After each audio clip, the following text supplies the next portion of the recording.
Just follow through here if you can.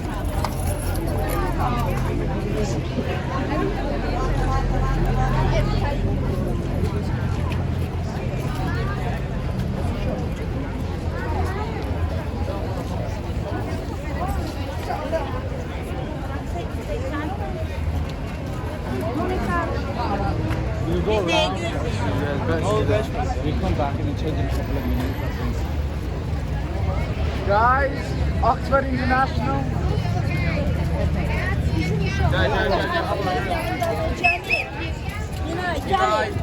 Gelin